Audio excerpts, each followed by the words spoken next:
Sentez-vous chaleureusement salués de partout où vous êtes en train de nous suivre en ce moment. Nous souhaitons encore une fois de plus la bienvenue dans votre émission, notre émission Savoir c'est pouvoir. Toujours avec le révérend pasteur Jacques-Raymond Kakoudji, à qui je dis bonjour. Bonjour Joyce. Vous allez très bien? Oui, ça va bien. En tout cas, c'est une grande joie de vous recevoir aujourd'hui. Merci. C'est toujours pareil aussi pour moi. Je suis très content de participer à cette émission. Et je salue en passant tous les téléspectateurs en leur souhaitant une bonne écoute, un bon suivi de tout ce que nous allons développer ce jour. En tout cas, merci pour votre disponibilité, encore une fois de plus. Merci. Voilà. Aujourd'hui, aimables téléspectateurs, nous allons devoir parler sur le temps. Nous allons parler sur la gestion et la lecture du temps. C'est le thème que nous allons devoir exploiter aujourd'hui. Alors, pasteur, nous voulons commencer par savoir c'est quoi le temps. Le temps, c'est une durée entre un événement et un autre. En général, c'est comme ça qu'on peut le décrire. Et décrit comme ça, ce temps permet de manière concrète de parler de saison, de parler d'époque. Donc, on peut déterminer une époque en disant, bon, ça commence avec tel événement, c'est arrêté avec tel autre événement. Une saison aussi pareillement. Donc, alors l'espace, la durée entre ces deux événements-là, c'est ce qu'on appelle le temps. Le temps, oui. Mais le temps peut être également défini comme étant un moment précis qui se présente comme le moment fixé pour faire telle ou telle chose. Donc c'est juste un moment. C'est aussi le temps défini de cette manière-là. De manière concrète, il permet de parler d'occasion, d'opportunité. Voilà, c'est comme ça que donc il y a deux dimensions de temps. Oui. Ce temps c'est duré sur une certaine période, oui. Ou juste un événement, un moment qui constitue également le temps. En termes grecs, tu connais certainement, on appelle le temps chronos et le temps kairos. Le chronos, c'est ce temps, cette durée-là qui s'écoule entre deux événements. Et le kairos, c'est le moment où il est indiqué de faire ceci ou cela. De manière précise. De manière précise, voilà. Alors, est-ce qu'en tant qu'humains, nous avons la capacité de gérer le temps? On a cette capacité, c'est sûr. C'est vrai que Dieu est le maître des temps et des circonstances. Oui. Et Dieu a créé le temps pour l'homme. Dieu ne vit pas dans le temps. Dieu, il est hors du temps, il est l'alpha et l'oméga. Oui. Mais il a créé le temps justement pour que l'homme puisse avoir des repères dans sa marche, dans sa vie sur la terre, et de telle manière à ce que, ayant ces repères-là, il sache également organiser sa vie. Voilà, donc c'est comme ça que, effectivement, on peut répondre de manière positive à cette question-là. L'homme a la capacité de gérer le temps de manière potentielle. Oui. Voilà. Il y en a qui exploitent cette capacité, d'autres qui ne l'exploitent pas. Il y en a qui gèrent le temps, d'autres qui ne le gèrent pas. Oui. Voilà, qui laissent tout se dérouler comme ça, sans qu'il y ait une intervention de leur part. Voilà, donc donc ça dépend des individus. Il y en a qui exercent cette capacité, d'autres qui ne l'exercent pas. Oui. Mais comment nous pouvons dans l'ensemble gérer les temps parfois, il y a certains qui vous disent que 24 heures n'est plus suffisant et tout ça. Comment nous pouvons gérer le temps? 24 heures, ce n'est pas suffisant. Pour une journée. Pour une journée, donc, il en faut davantage. Oui, exactement. Et pourtant, si le Seigneur a voulu que ce soit 24 heures, c'est parce que après 24 heures, ou d'ailleurs un peu avant, après une certaine période de travail, d'activité, tout le monde a besoin de repos. Et la nuit d'ailleurs est faite essentiellement pour ça, pour que le corps se repose. On ne peut pas solliciter le corps de manière perpétuelle et espérer que ça va marcher. Parce qu'à un moment, le corps peut lâcher. Il peut lâcher. On a besoin d'avoir ce repos-là. Donc, chacun doit assimiler cela. C'est pour ça que quand vous organisez votre temps, la Bible dit « à chaque jour suffit sa peine ». Exactement. Donc, après une certaine période, ce que vous avez fait, vous arrêtez, vous reprogrammez le reste au jour suivant. Et voilà, comme ça. 24 heures, c'est suffisant pour faire tout ce qu'on a à faire. Sauf pour certaines personnes qui sont actives dans plusieurs domaines au même moment. Et ça peut marcher pendant une période de sa vie, mais pas de manière indéfinie. Parce que le corps il est comme un enregistreur, me disait quelqu'un. Tout ce que vous lui faites subir, il va vous le rendre à un certain moment. Ah bon? Ah oui, il va le rendre à un certain moment. C'est comme ça, vous voyez des personnes qui s'affaiblissent trop vite dans leur vie pour avoir trop travaillé. Voilà, donc 24 heures, c'est bon. Et en 24 heures, on peut faire tout ce qu'on a fait ce jour-là et remettre le reste au lendemain. Et puis, comme ça, de manière à ce qu'on ne soit pas trop occupé et qu'on ne soit pas inoccupé non plus. Donc, il faut savoir avoir l'équilibre par rapport à la gestion de son temps et de ses activités. Oui. Mais comment nous pouvons vraiment gérer le temps dans l'ensemble? Comment nous pouvons gérer le temps? D'abord, il faut prendre conscience du fait que si on ne gère pas son temps, on ne fait pas bien ce qu'on a à faire. On nous demande également de ne pas remettre au lendemain ce que nous pouvons faire aujourd'hui. Oui. Voilà, donc il faut planifier ce qu'on a à faire. Et donc il faut que chacun d'entre nous essaie d'être plus ou moins maître de ses jours. C'est vrai qu'on ne l'est pas de manière absolue parce que c'est Dieu qui est au-dessus, mais on peut se rendre maître dans une certaine mesure de ses jours. Cela signifie que chaque jour, on programme ce qu'on a à faire. Quand on se réveille le matin, ou même la veille, on peut déjà programmer que voilà, le jour qui va suivre, ou si c'est le même jour, on dit ce jour, voilà, telle heure à telle heure, je vais faire ça, telle heure à telle heure, je vais faire ça.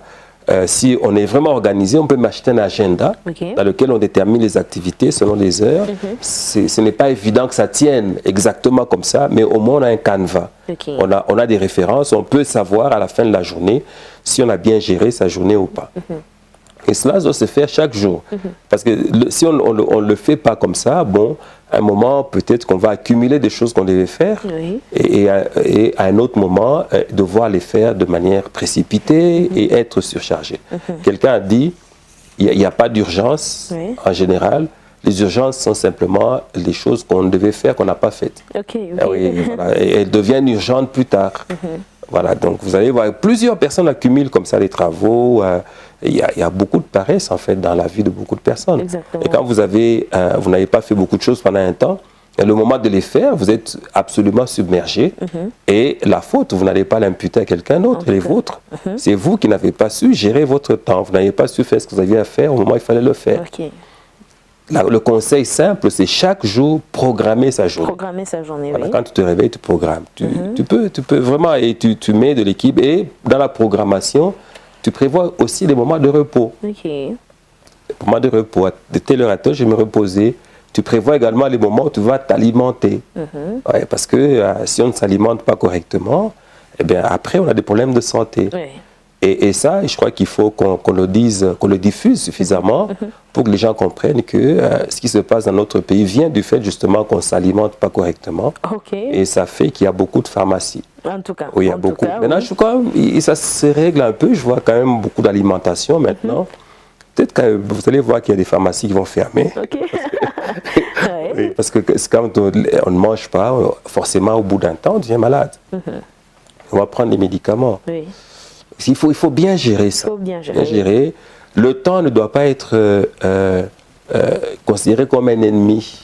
Il y a des gens qui disent que le temps nous fait souffrir. Non, le temps est un partenaire. Dieu a fait le temps pour nous permettre d'en avoir, si je peux parler, c'est une tautologie, d'en avoir assez pour faire un certain nombre de choses.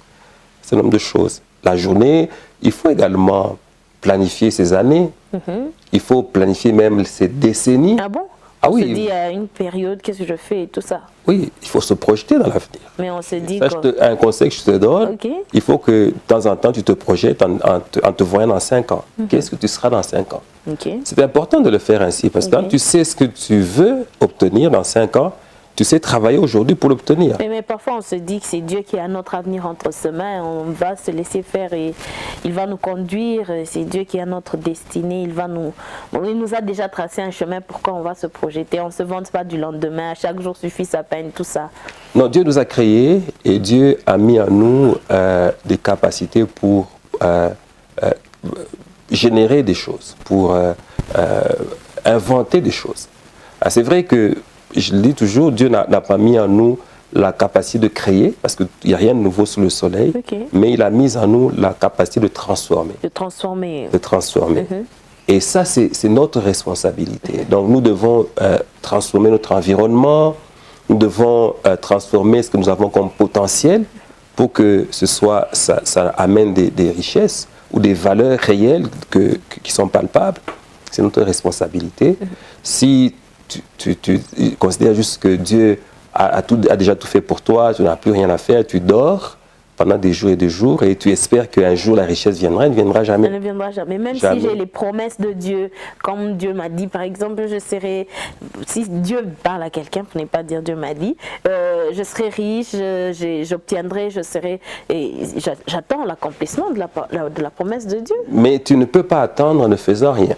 Ah bon? Ça n'arrivera pas. Mais parce qu'on s'est dit qu'on n'aide pas Dieu, on le laisse faire réagir selon qu'il peut. Ben, si c'était comme ça, bon, on serait tous en train de dormir. Vous savez que l'homme, en général, est paresseux. Hein? Donc, on aime bien. D'ailleurs, il y a quelqu'un qui a dit, tout ce que nous voyons comme invention est né du fait que l'homme veut se simplifier la vie. Exact. Et en fait, il n'aime pas travailler. Aujourd'hui, nous sommes arrivés à une période très difficile. Il faut vraiment comprendre l'époque que nous sommes en train de vivre. Oui. Il y a de plus en plus la tendance à faire des machines pour faire le travail. Oui, donc on crée des machines de toutes sortes. Et ça menace le travail de l'homme. Exactement. En fait, ça part du fait qu'on veut que l'homme ne fasse rien. Et ça, c'est très dangereux. Okay. Si vous ne travaillez pas, eh bien, vous n'allez rien avoir non plus. En plus, quand on parle des machines, il y a des gens qui ont déjà le capital pour fabriquer ces machines. Voilà. Par exemple, nous ici au Congo, bon, la plupart d'entre nous n'ont pas assez d'argent pour entrer dans ce réseau-là. Donc, on sera toujours victime des machines si on ne fait pas attention. Donc, il faut travailler. Et ça, c'est la chose que Dieu a dite à Adam déjà. Il a dit qu'il lui a confié le jardin d'Éden pour le cultiver et le garder. Et quand Dieu parle de cultiver, ça signifie qu'il y a du travail à faire. Donc chacun d'entre nous doit avoir la culture du travail pour qu'il puisse générer des revenus ou des richesses pour sa vie. Si on ne fait pas comme ça, il n'y a absolument aucun autre résultat qui peut arriver que la pauvreté. Et d'ailleurs, la Bible dit que un peu de sommeil, un peu d'assoupissement, et la pauvreté vous surprendra comme un voleur. Voilà, donc un peu seulement. Donc si vous dormez un tout petit peu, la pauvreté vous surprend. Alors imaginez-vous que si vous dormez tout le temps, qu'est-ce qui peut vous arriver? En tout cas. Mais finalement, c'est comme ça qu'il y a certains aussi qui conçoivent mal. Ils ne veulent pas se reposer parce qu'ils se disent que bon, je dois travailler sans repos. Ce que j'ai dit relève de la sagesse. La sagesse demande que vous sachiez faire chaque chose bonne en son temps. Okay. Comme Dieu lui-même, il a tout fait par sa sagesse. Et la Bible dit de lui qui fait toutes choses bonnes en son temps. Donc il y a un temps pour toutes choses, dit encore la parole de Dieu. Oui. Vous ne devez pas travailler de manière indéfinie parce que le corps, il est ce qu'il est. Il fonctionne comme Dieu a voulu qu'il fonctionne. Et Dieu a mis en place des mécanismes de repos pour que justement le corps se régénère et qu'il retrouve sa force pour continuer à travailler. Donc il ne faut pas soumettre le corps à un travail permanent, un travail indéfini, sinon il risque de craquer et tout peut s'arrêter en ce moment-là. Donc on peut parfois avoir des très bonnes idées, mais le corps ne répond plus parce qu'il est fatigué, il a beaucoup trop travaillé. Et je voudrais donc juste faire comprendre ceci, c'est qu'il faudrait tout bien gérer et savoir à quel moment travailler. Et lorsque c'est le moment de travail, il faut travailler. Et nous avons un problème dans ce pays, c'est que beaucoup de gens n'aiment pas travailler. Ils sont 8 heures au travail, mais ils ne sont pas 8 heures en train de travailler. Voilà. Et vous entrez dans les bureaux, dans les services de l'État, de manière beaucoup plus forte. Ailleurs aussi, peut-être, vous allez trouver que les gens aiment beaucoup plus parler que travailler. Comme dans les temps dans lesquels nous sommes aujourd'hui, vous allez voir des gens à longueur de journée en train de parler des questions politiques. Par voilà, exemple. concertation et tout le reste. Bon, il y a des gens qui font ça, qui cherchent ça, c'est concertation. Vous, si vous vous occupez seulement de ça, vous n'allez pas manger. En tout cas pas. Voilà, occupez-vous de votre travail. C'est vrai que vous pouvez à un certain moment en parler, mais que ce soit au moment où vous n'êtes pas obligé de travailler. Il y a des moments de pause, vous pouvez parler, discuter, échanger, c'est très bien. Mais lorsqu'il s'agit de travailler, vous travaillez.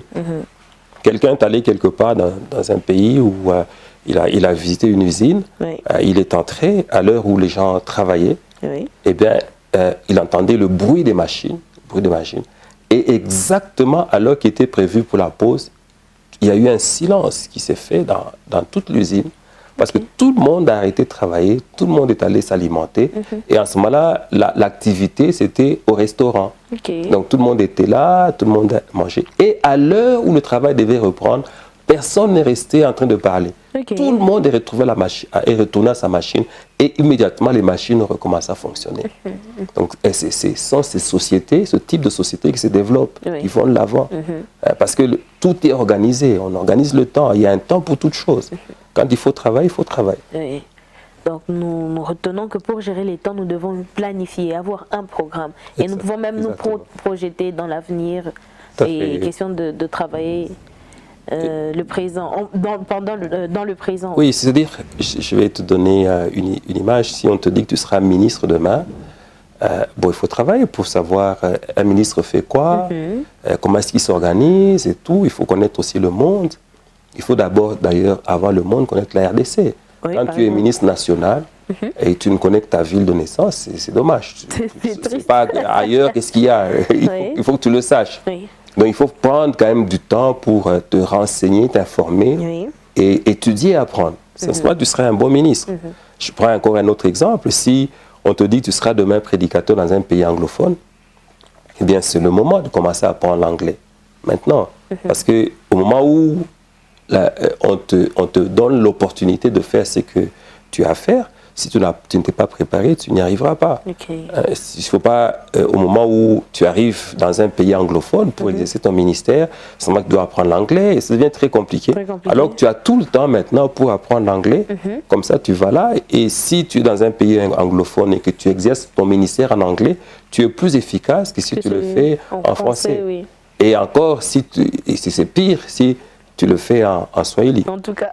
Voilà, donc, ou en Lingala. Ah oui, par exemple. Or, il y a des endroits où vous trouvez des gens qui sont en train de parler dans leur langue maternelle. Dans un pays d'autrui où on parle une langue que vous n'essayez même pas de maîtriser, vous allez faire un ministère inefficace. En tout cas. J'ai vu dans des pays où vous avez des églises qui sont vraiment congolaises. Hein. En tout cas. Donc, tous les problèmes du Congo sont exactement à cet endroit-là. Les tribalismes. Non, parce que les gens, ils sont là, ils parlent une langue du Congo, les prédications, c'est dans cette langue. Et même peut-être les problèmes. Et même les problèmes, par exemple, les conflits politiques aujourd'hui qui sont ici, on les trouve là-bas aussi. Parce que c'est congolais. Oui. Voilà, donc ce sont les mêmes personnes qui sont parties d'ici, qui sont là. Oui. Et puis, vous savez que nous avons la grâce ici de beaucoup écouter l'évangile, hein, parce que nous ne sommes pas comme dans d'autres pays où écouter l'évangile, c'est un peu difficile, parce que les gens travaillent tellement, et puis il y en a même qui sont hostiles à l'évangile. Alors voilà, donc les Congolais, en tout cas, nous avons cette grâce. Le Seigneur nous a donné cette possibilité, on écoute beaucoup. Donc voilà les gens qui sont déjà pleins de la parole ici, qui vont dans un pays étranger, qui se retrouvent, qui connaissent déjà la parole, qui sont là, qui critiquent les prédications. Non, c'est pas ça. Chez nous, on n'a pas appris ça. Donc, vous avez des fidèles, mais qui ont leur tête ailleurs. Voilà, qui ne vous suivent même pas, parce que chacun a déjà des connaissances avec lesquelles il vient. Donc, une église comme ça ne prospérera pas. Voilà, donc nous avons ce type de promesses. Et on ne se prépare pas. Parfois, on entend les promesses, mais on ne fait rien pour qu'on soit prêt au moment opportun, au moment où l'opportunité va arriver. Donc, au moment du temps kairos, on n'est pas prêt. Et chaque fois que l'opportunité, plutôt il n'y a pas eu préparation pour l'opportunité, quand l'opportunité vient, il y a échec. Voilà, le succès vient lorsque la préparation rencontre l'opportunité. Voilà, là, le succès vient certainement. Voilà. Si nous comprenons bien le temps kairos, c'est-à-dire qu'il y a un temps où tout est prévu, quelque chose est prévu et la chose doit arriver en ce temps-là. Dans l'agenda divin, hein, le Seigneur est maître des temps, des circonstances, il y a toute une organisation. Dieu sait qu'à tel moment, je vais permettre à tel d'être à tel niveau et tout. Mais Dieu tient compte de comment on se prépare à ça. Et d'ailleurs, la préparation fait partie de la foi. Donc, c'est-à-dire qu'on a adhéré à la parole de Dieu. C'est pour ça qu'on se prépare. Si on n'adhère pas, c'est qu'on n'a pas vraiment cru. On hésite encore, on n'est pas sûr que c'est ça. Mais quand on est sûr, on se prépare. Et alors, à ce moment-là, Dieu fera en sorte que les choses se fassent agence pour arriver au moment qu'il a fixé. Sinon, Dieu peut empêcher que ça arrive parce qu'il sait que la personne n'est pas prête. Il peut empêcher, faire retarder l'accomplissement d'une promesse parce qu'il y a absence ou il y a carence de préparation. Est-ce que nous pouvons nous dire que Dieu compte le temps comme nous le comptons, parce que un jour vaut 1000 ans chez Dieu, dit-on. Est-ce que Dieu compte le temps comme ça par rapport à la réalisation de ses promesses, par rapport à tout ce, par rapport à la manière de gérer les humains? Non, Dieu n'a pas les mêmes paramètres que nous, parce que lui n'est pas soumis au temps. Il n'est pas du tout soumis au temps, donc mais il est en partenariat avec nous. C'est comme ça que la Bible dit que nous sommes co-ouvriers avec Dieu. Donc il est là, il nous accompagne en fait dans notre processus pour vivre l'accomplissement de ses promesses et tout. Et donc c'est lui qui peut organiser des circonstances, parce qu'il est le maître des circonstances, de l'accomplissement à un moment précis, parce qu'il voit que les conditions sont réunies pour le succès.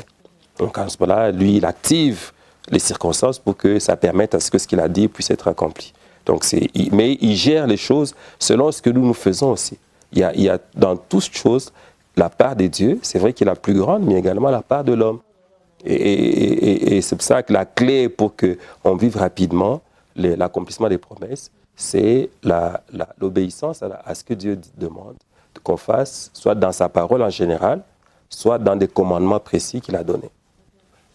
Là, on est sûr que on va plus ou moins permettre à ce que les choses se fassent au moment où elles doivent se faire, selon l'agenda que Dieu lui-même a déterminé. Mais personne ne maîtrise cet agenda-là. Parce que Dieu ne te dit pas forcément telle chose, ça va être à tel jour précis, à telle heure précise. Tu n'as pas forcément, on doit marcher seulement par la foi, en se disant en croyant que Dieu sait qu'est-ce qu'il a à faire, à quel moment il va le faire. Mais nous faisons notre part sérieusement et à temps. Et nous allons voir une vie extraordinaire si nous agissons ainsi. Vous êtes en train de nous suivre en ligne, n'hésitez pas, abonnez-vous à notre chaîne YouTube, likez, partagez cette vidéo et surtout laissez-nous des commentaires. Il y a un numéro qui passe tout au bas de votre écran, n'hésitez pas, ce numéro a même un compte WhatsApp, n'hésitez pas, appelez-nous, écrivez-nous, vous êtes touché par un enseignement, vous avez besoin d'un entretien, vous avez des questions, vous sollicitez une prière ou une intervention divine, n'hésitez pas, appelez-nous, écrivez-nous, nous sommes bel et bien ouvert pour vous. Alors nous continuons, nous sommes en train de parler sur la gestion et la lecture du temps avec le pasteur Jacques Raymond et nous sommes en train de continuer comme ça. Alors pasteur, nous voulons savoir quelle est la différence entre la gestion du temps et la lecture du temps. La gestion du temps, c'est ce que nous avons dit tout à l'heure, c'est que c'est l'organisation de son temps de manière efficiente, de manière à ce que on puisse tirer le maximum possible du temps qu'on a. Le temps, ce sont les 24 heures. On n'en a pas davantage. Il faut tirer le maximum de chaque jour de temps.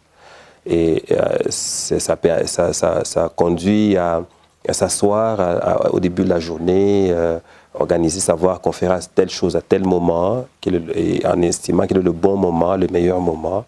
Et ça fait qu'à la fin de la journée, on peut apprécier si on a pu bien gérer son temps ou pas. La lecture du temps, c'est cette capacité de savoir discerner à partir de certains événements quel est le temps pendant lequel on est en train de vivre. Ou alors, ça permet également d'adapter ses attitudes ou ce qu'on a à faire par rapport à ce qui se passe. Je donne un exemple qui est universel. Hein?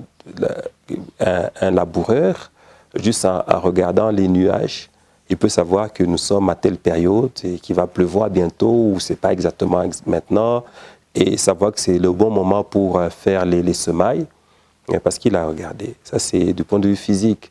Mais du point de vue spirituel également, on peut, à partir de certains nombres d'éléments, savoir que nous sommes en train de vivre tel temps. Et il y a un exemple fort, c'est à partir de certains événements, on peut apprécier jusqu'où on est allé avant l'enlèvement de l'Église, par exemple, avant la fin du monde.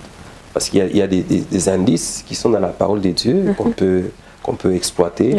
Oui. Et à partir de là, on peut savoir, on peut également, par révélation des dieux, avoir cette capacité de discerner, de savoir lire le temps. Lire le temps, oui. Comme quand vous lisez dans 1 Chronique, chapitre 12, vous voyez ce qu'il est dit à propos des fils d'Issachar. Voilà. Donc il y avait cette capacité d'apprécier ou de reconnaître dans quel temps on était et de savoir donner des conseils à Israël sur ce qu'il fallait faire. Voilà, donc c'est 1 Chronique 32, 12. Hein, voilà, donc c'est important qu'on ait ce discernement-là. Et ça permet de ne pas faire ce qu'on ne doit pas faire à un certain moment. Voilà, c'est, par exemple, là, dans cette circonstance, des fils d'Issachar, c'est aller à la guerre. Quand vous lisez ce passage, c'est extraordinaire. Hein, et c'est David qui réunit les différentes tribus pour se préparer à la guerre. Et voilà, donc on parle de ces fils d'Issachar qui sont venus aussi certainement à ces réunions-là. Et il y a eu des réunions pour organiser la guerre.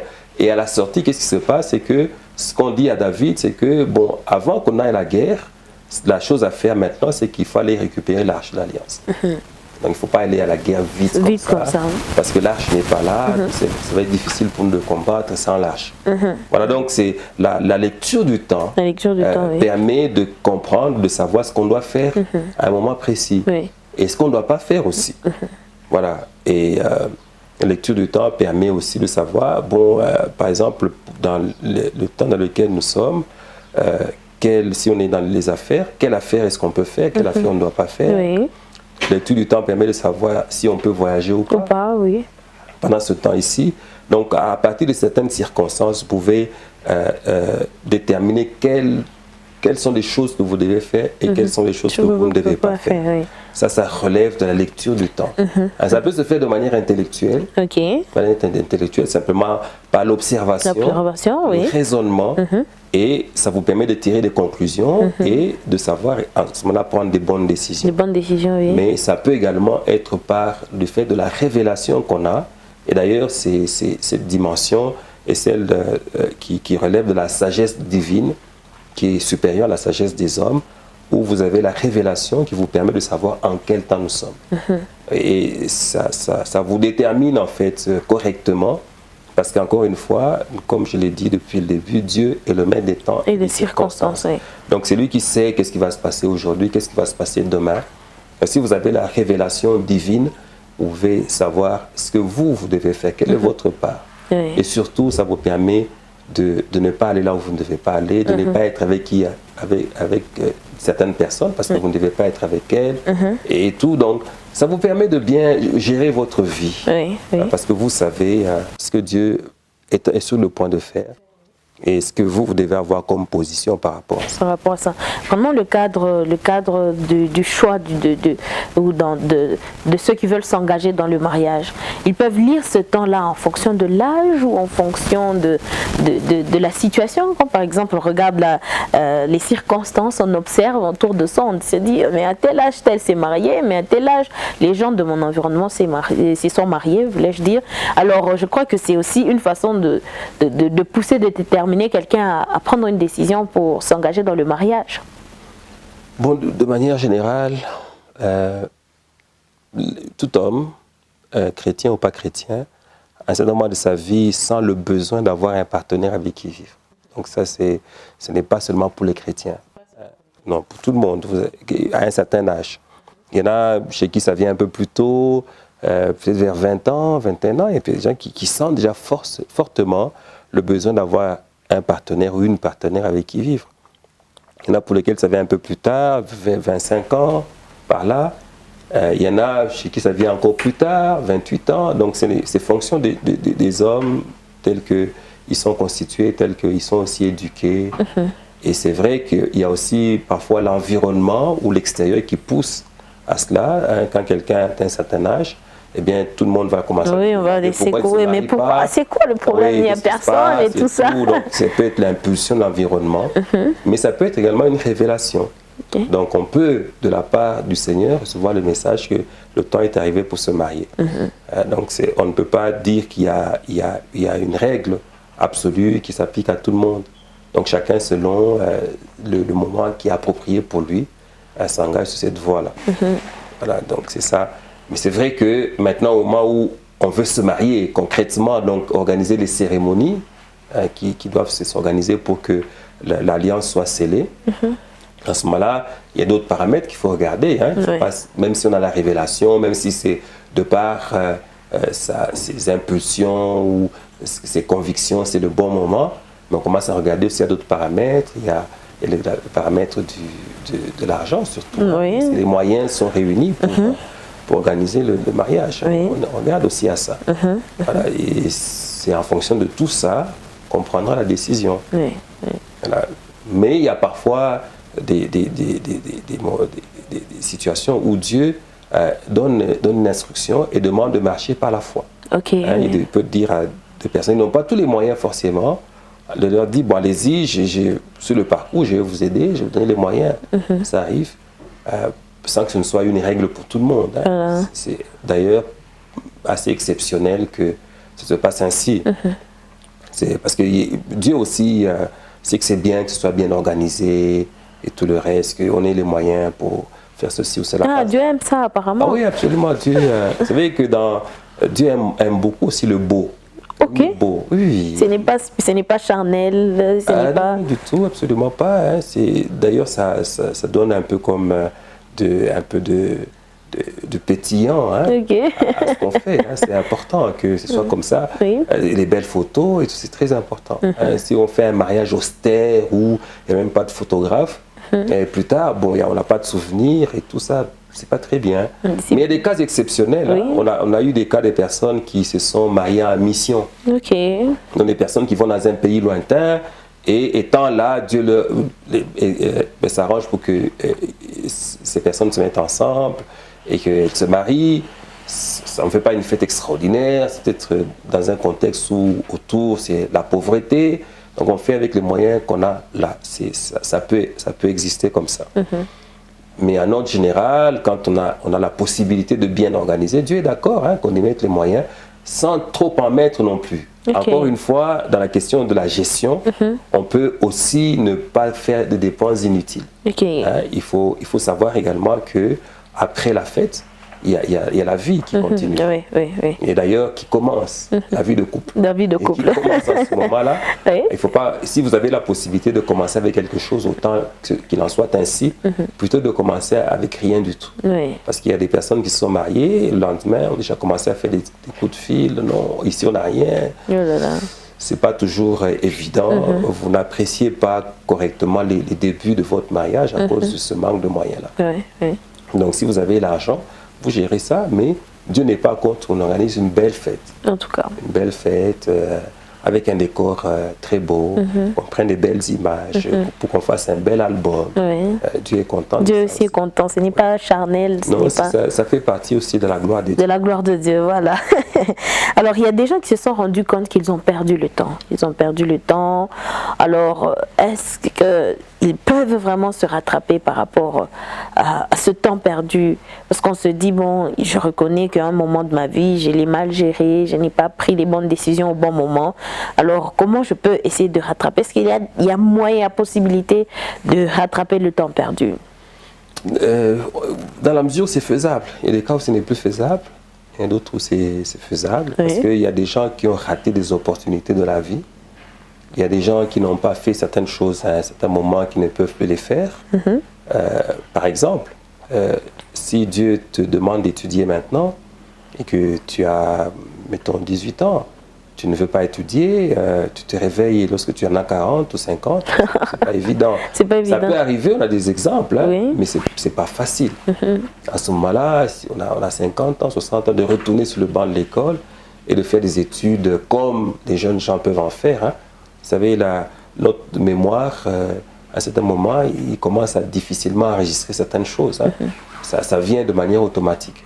Donc il faut absolument qu'au moment où on peut faire une chose, qu'on la fasse. C'est ça l'idéal. Alors plus tard, on peut toujours essayer de recoller les morceaux, de remettre les choses en ordre, mais ce n'est pas évident, donc ça ne réussit pas à tous les cas.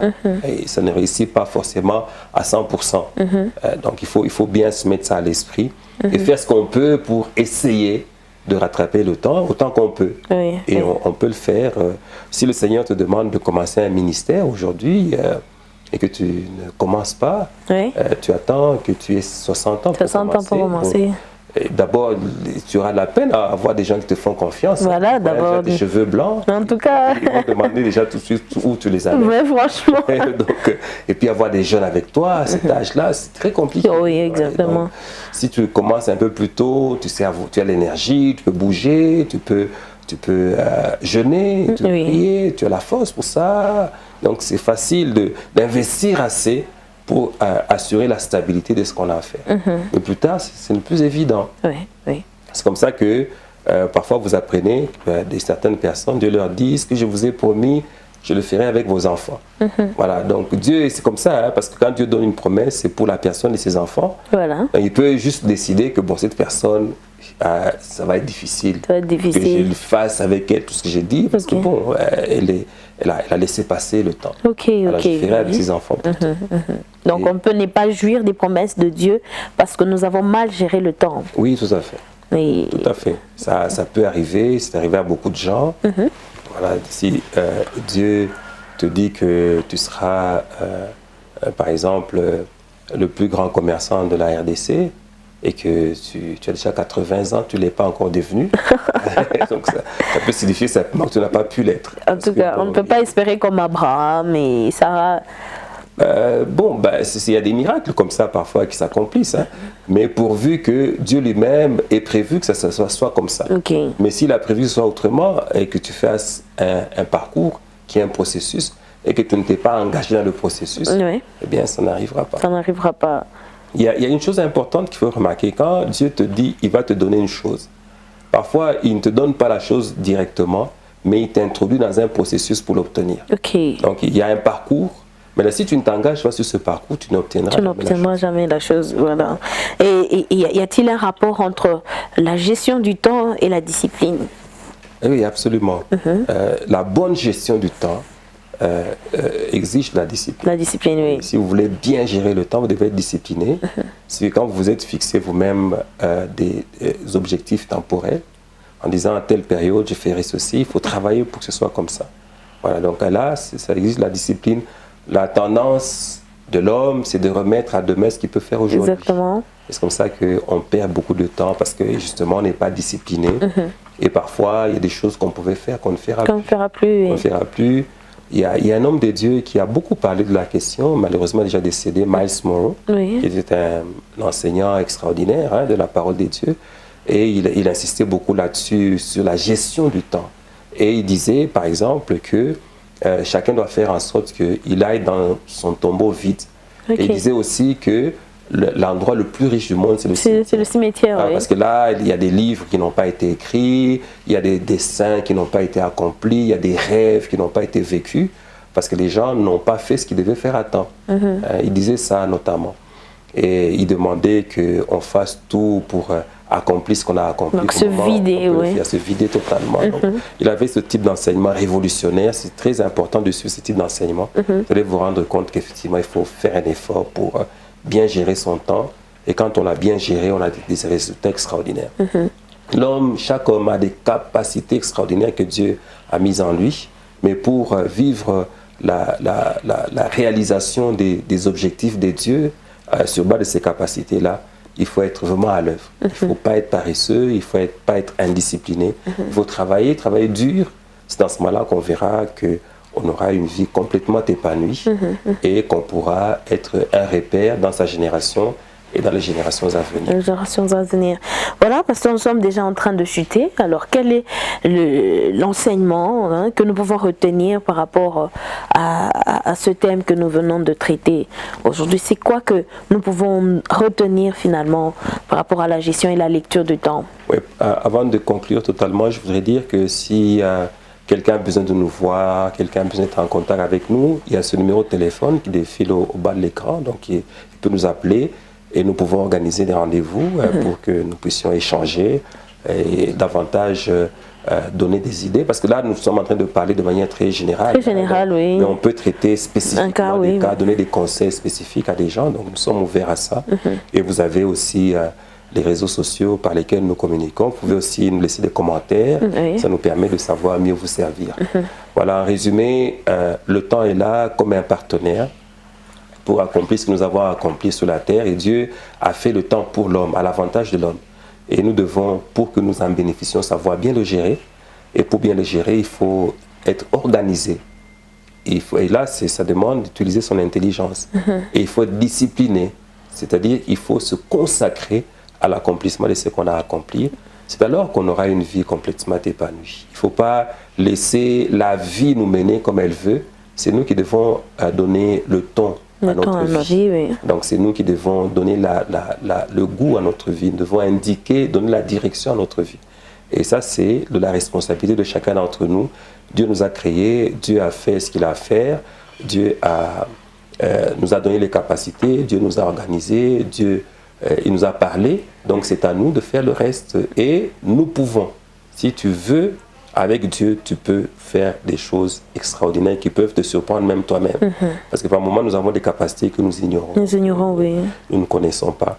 Parce que nous ne sommes pas à l'œuvre. Mais dès qu'on est à l'œuvre, on voit tout ça. On voit tout ça. Donc nous devons nous-mêmes nous engager. La gestion de notre vie. Et ça demande que nous gérions notre temps de manière appropriée.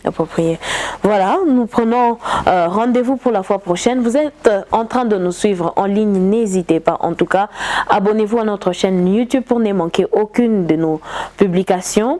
Partagez cette vidéo, bénissez plusieurs personnes, likez et laissez-nous des commentaires, questions pour nous, de rester en contact un peu plus direct avec vous. Il y a un numéro, comme le pasteur venait de le dire, qui défile tout au bas de votre écran. N'hésitez pas, appelez-nous, écrivez-nous. Nous avons même un compte WhatsApp à ce numéro. Vous pouvez toujours nous envoyer des messages. Vous avez besoin d'un entretien, vous avez besoin d'une prière, d'un encadrement, d'une instruction divine. N'hésitez pas, appelez-nous, contactez-nous, nous sommes vraiment ouverts pour ça.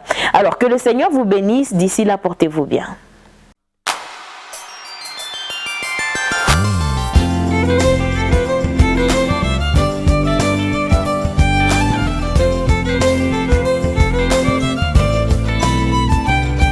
Savoir, c'est pouvoir. Une émission faite pour vous. Votre émission pour vous amener l'information exactement là où vous êtes. Le Seigneur veut qu'il en soit ainsi. Il dit dans sa parole, mon peuple périt faute de connaissance. Dieu ne dit pas que mon peuple périt parce qu'il n'a pas d'argent. Dieu ne dit pas que mon peuple périt parce qu'il ne prie pas. Mais il dit mon peuple périt faute de connaissance. Donc il faut absolument que la connaissance vous permette de savoir ce que vous devez faire, que vous permette de savoir ce qu'il faut éviter. Et voilà pourquoi le Seigneur vous amène cette information utile dans tous les domaines de la vie. Savoir ses pouvoirs vous permettra de quitter la zone de non-connaissance et d'entrer dans la zone de connaissance. Et quand quelqu'un connaît, il acquiert un pouvoir qui lui permet de dominer, qui lui permet d'aller de l'avant, qui lui permet de faire des choses selon la pensée du Seigneur. Et nous sommes donnés comme charge d'amener la connaissance, celle que nous pouvons donner, de manière à ce que ceux qui en ont besoin puissent l'acquérir et ça leur permettra d'avoir une meilleure qualité de vie chrétienne. Cette émission est organisée pour vous. Suivez-nous par tous les modes que nous allons utiliser pour vous amener l'information et soyez connectés. Nous allons ensemble marcher de cette manière pour que Dieu vous amène dans la victoire par rapport à votre marche chrétienne. Donc nous retenons une chose, c'est que c'est important de savoir et c'est la raison pour laquelle nous disons savoir, c'est pouvoir. Soyez bénis et encore davantage bénis au nom de Jésus. Les courtes prières en public. Il est important pour que vous ayez le temps de suivre calmement ce que nous vous disons, que vous puissiez nous abonner à notre chaîne YouTube. Là, ça vous donnera le temps d'approfondir, le temps de maîtriser ce que nous sommes en train de partager comme information. Et là, vous allez encore davantage vous équiper pour aller de l'avant.